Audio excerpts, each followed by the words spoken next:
ايه رأيكم النهاردة نعمل الكوبيبة بربع كيلو لحمة مفرومة؟ هتدينا طبق حلو وكبير، وفي نفس الوقت هكون عملتها بطريقة مميزة. يلا بينا نشوف الطريقة. ده عبارة عن كوباية من البرغل، غسلتها وبدأت ان انا انشفها كويس جدا. ودول 4 معالق بس من اللحمة المفرومة، بس عليهم بصلة كبيرة، فصين من التوم، بهارات لحمة، وكمان ضفت لهم ملح وفلفل اسود وكزبرة ناشفة. بقية اللحمة المفرومة ضفت عليها بصلة وشوية من البقدونس، فصين من التوم، والبهارات المشكلة. وبعد كده بجيب البرغل، حطيت عليه البصلة، فصين من التوم، شوية من النعناع بيديله طعم حلو جدا، والكزبرة الناشفة والفلفل الاسود، وضفت كمان شوية من البابريكا. وبدأت أطحنه الأول لوحده، وبعد كده بدأت أضيف عليه اللحمة المفرومة على المكونات بتاعتها، وبدأت أفرمها معاه عشان تكون العجينة ناعمة. وفي نفس الوقت حطيت له كل حاجة، المكونات بتاعتها على البرغل لوحده واللحمة المفرومة لوحدها، عشان كل حاجة منهم تاخد التتبيلة وتشربها كويس قوي. وبعد كده فرمتهم الاتنين مع بعض عن طريق المية. ببدأ ان انا ابل ايدي في المية، وابدأ اعمل فتحة كده في قطعة من العجينة نفسها، واحشيها باللحمة المفرومة حوالي معلقتين صغيرين.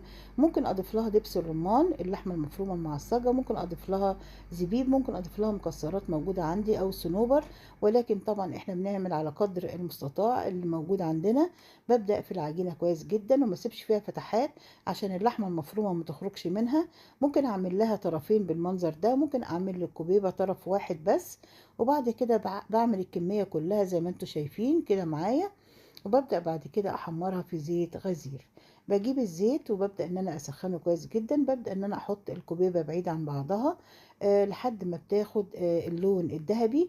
ببدأ ان انا اشيلها، وطبعا بصفيها من الزيت كويس جدا، واحطها على مناديل المطبخ لحد ما تبدأ ان هي تصفي كل الزيت الموجودة فيها. طالعه في منتهى الجمال زي ما انتم شايفين. ومن ميزه الكوبيبه ان انا ممكن افرزها في التلاجة عندي، بان انا بعمل كميه وببدا احطها على ورقه زبده. برصها جنب بعضها في صينيه، وابدا ان انا اجمدها الاول مترصصه فوق جنب بعضيها. وبعد كده بخرجها من الفريزر، بتكون خلاص جمدت. ببدا اخد الوحدات دي واحطها في اكياس. بتبقى في الحاله دي سهله قوي ان انا اشيلها في اكياس وافرزها تاني في الفريزر. وعند اللزوم بخرجها، وعلى الزيت الساخن على طول ببدأ ان انا احمرها. ايه رأيكم؟ طالعه في منتهى الجمال. بجملها بالبقدونس وشوية من النعناع، وزي ما انتم شايفين هفتح لكم واحدة وتشوفوها. ايه رأيكم؟ في منتهى الجمال، شهية وجميلة جدا. وانا عملتها بأقل من ربع كيلو كمان من اللحمة المفرومة، طلع الطبق الجميل ده. اتمنى فيديو النهارده يكون عجبكم ونال رضاكم ان شاء الله، واشوفكم الفيديو الجاي على خير باذن الله. والسلام عليكم ورحمه الله وبركاته.